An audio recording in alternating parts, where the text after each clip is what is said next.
안녕하세요. 수아입니다. 이번 시간은 수련이 잘 안 되는 이유입니다. 이 내용은 김태형 선생의 선도 체험기에서 가져왔습니다. 한 제자분께서 질문을 드립니다. 선생님, 저는 왜 수련이 남처럼 잘 되지 않을까요? 이 질문은 우리도 모두 하고 있는 질문이 아닐까 싶습니다. 솔직히 잘 안 되죠. 기도 수행이 잘 되지를 않습니다. 선생의 답변이십니다. 수련이 기대만큼 안 된다면 기대한 성과를 올릴 정도로 수련의 마음이 가 있지 않기 때문입니다.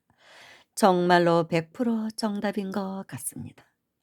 어떤 사람은 책을 읽으라고 하면 매일 하는 일이 바빠서 독서할 틈이 없다고 말합니다. 그런 사람을 유심히 살펴보면 시간이 나도 서로 시간이 나도 책을 읽는 것이 아니라 술을 마시거나 컴퓨터 게임을 즐기거나 기타 등등의 다른 일을 하고 있습니다. 왜 그럴까요? 그것은 독서에 마음이 가 있지 않기 때문인가요? 그렇습니다. 무슨 책을 꼭 읽겠다고 마음속에 작정을 한 사람에게는 아무리 눈코 뜰 새 없이 바빠도 독서할 시간을 생겨나게 되어 있습니다. 독서할 시간이 생겨나게 되어 있습니다. 왜냐하면 독서에 항상 마음이 가 있기 때문에 잠재 의식이 스스로 알아서 독서할 시간과 환경을 만들어주기 때문입니다. 이 잠재 의식이 바로 우주 의식과 통하는 마음입니다.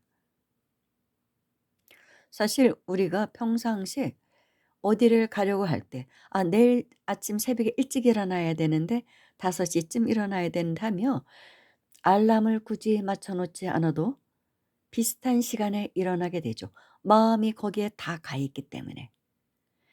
그때 못 일어나면 안 되는데 이제 그런 생각을 갖잖아요. 그러니까 마음이 오로지 거기에 가 있기 때문에 저절로 일어나게 된다는 것이죠. 선생님, 그렇다면 항상 마음이 어디에 가 있느냐가 문제라고 할 수 있겠군요. 그렇습니다. 그와 마찬가지로 마음이 늘 수련에 가 있는 사람은 번갯불에도 콩 구워 먹을 시간은 있다는 말 그대로 아무리 바빠도 반드시 수련할 시간과 여건이 조성되게 되어 있습니다. 어떤 수련생은 자기는 왜 남처럼 단전이 달아오르고 죽기가 되지 않는지 모르겠다고 한탄을 합니다. 님께서는 왜 그 수련생은 단전이 달아오르지 않는다고 보십니까? 단전에 마음이 가 있지 않기 때문이겠죠? 정확하게 맞췄습니다. 단전이 남처럼 달아오르기를 바라면서도 막상 그의 마음은 단전에서 떠나 있었기 때문에 그런 일이 벌어지는 것입니다. 즉 생각으로만 희망사항으로만 단전이 달아오르기를 바라지 실제적으로 마음은 딴 곳을 헤매고 있다는 것입니다. 행주자와 어묵동정 염려불망 의수단전했더라면 단전이 달아오르지 않을 리가 없습니다. 님께서는 산 사람과 죽은 사람의 차이가 무엇인지 아십니까? 그거야 산 사람은 혼이 있고 혼이 살아 있고 죽은 사람은 혼이 나갔습니다. 그거 아닌가요? 그럼 그 혼이 무엇입니까? 혼은 정신입니다. 그렇다면 그 정신은 또 무엇입니까? 정신은 활력과 활기라고 생각합니다. 다 맞습니다. 그럼 혼, 정신, 활력, 활기, 용기, 의지력, 투지, 사기, 인류의 애국심, 이타심 따위를 뭉뚱그려서 한마디로 뭐라고 말합니까? 마음인가요? 정확합니다. 바로 마음입니다. 몸속에 마음이 있는 사람이 살아있는 사람이고 몸에서 마음이 떠난 사람이 바로 죽은 사람입니다. 이처럼 우리를 살아있게 하는 주체가 바로 마음입니다. 그런데 이 마음은 우리를 살아있게만 하는 것이 아니라 우리가 하려고 하는 대상 속에 들어가 있음으로써 그 일의 성패까지도 좌우하는 것입니다. 마음을 늘 수련해 두는 사람은 반드시 조만간 수련에 큰 발전을 이루게 되어 있습니다. 마음이 늘 사시 합격에 가 있는 사람은 사시 공부를 열심히 하게 되어 언젠가는 반드시 사시에 합격하게 되어 있습니다. 그런데 선생님, 오직 사시 합격을 위해 10년, 20년씩 불철주야 공부를 해왔는데도 계속 실패만 거듭하는 것은 무엇 때문일까요? 그것은 마음이 사시 공부에 온전히 들어가 있지 않았기 때문입니다. 발명왕 에디슨처럼 자신의 이름까지도 잊어먹을 만큼 공부에 집중을 하지 않았기 때문입니다. 그 사람은 자기 나름으로는 열심히 한다고 했지만 어딘가 허점이 있었습니다. 마음을 전력 투구하여 유유적절하게 운영하는데 실패했다고 볼 수밖에 없습니다. 마음이 제대로 공부에 들어가 공부에 온전히 집중할 수 있었다면 실패할 리가 없습니다. 이처럼 사람의 마음은 못하는 것이 없습니다. 그래서 마음의 집중 여하가 모든 일의 성패의 원인이기도 합니다. 정신일도 하사불성입니다. 정신을 하나로 모아 집중할 수 있으면 이 세상에 이루지 못할 일이 어디 있겠습니까? 그러므로 수련자는 자기 마음을 자기 뜻에 맞게 자유자재로 조절하고 운영하는 방법을 꾸준한 수련을 통하여 늘 터득하고 있어야 합니다. 내공이 고도로 진행된 수련자는 자기 육체가 노쇠하여 더 이상 이 세상에 살아보았자 주변 사람들에게 유익은커녕 해만 끼친다는 것을 알게 되면 자기 마음을 스스로 몸에서 거두어 갑니다. 이것을 시혜라고 합니다.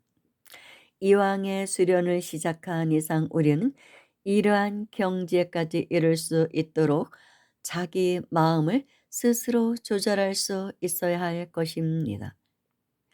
그러나 보통 사람들에게는 이와는 반대 현상이 일어납니다. 무슨 말인고 하니 자기 마음을 스스로 갈무리하지 못하고 피동적으로 인과에 의해 움직이는 것입니다.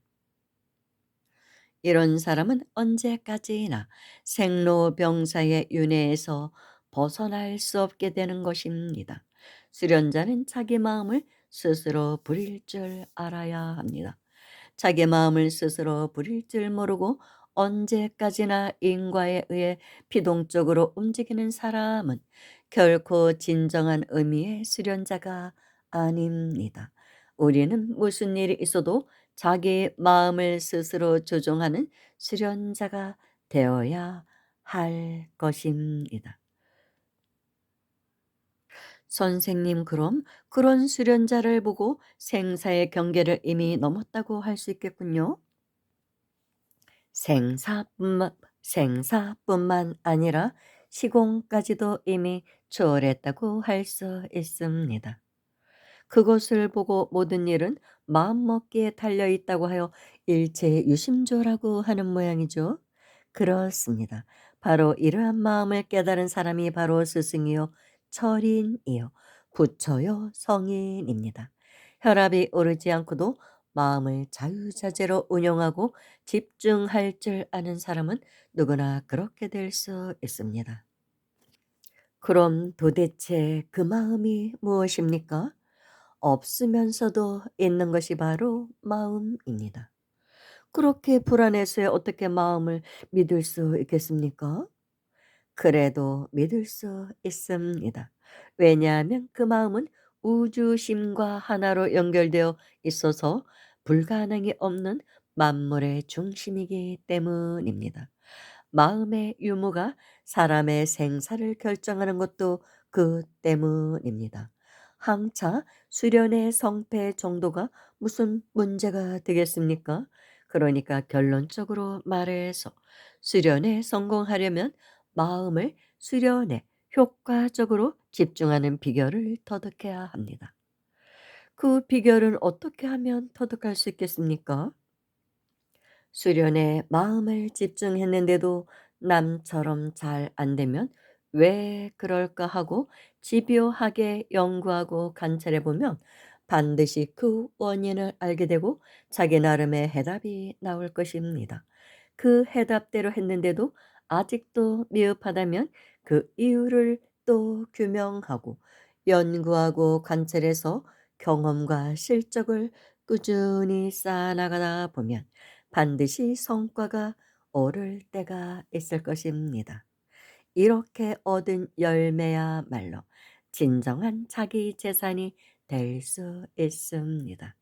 이런 일이 자꾸만 축적되는 동안에 수련은 꾸준히 향상되어 나아갈 것입니다. 감사합니다, 스승님. 저도 반드시 선생님 말씀대로 실천해 볼 것입니다. 고맙다는 인사는 아직 이릅니다. 반드시 내가 말한 대로 실천해 보고, 실천해 보고 나서 실적이 축적되었을 경우에 그런 인사를 해도 늦지 않습니다. 훌륭한 선도의 선지시 김태영 선생의 법문을 전해 드렸습니다. 감사합니다.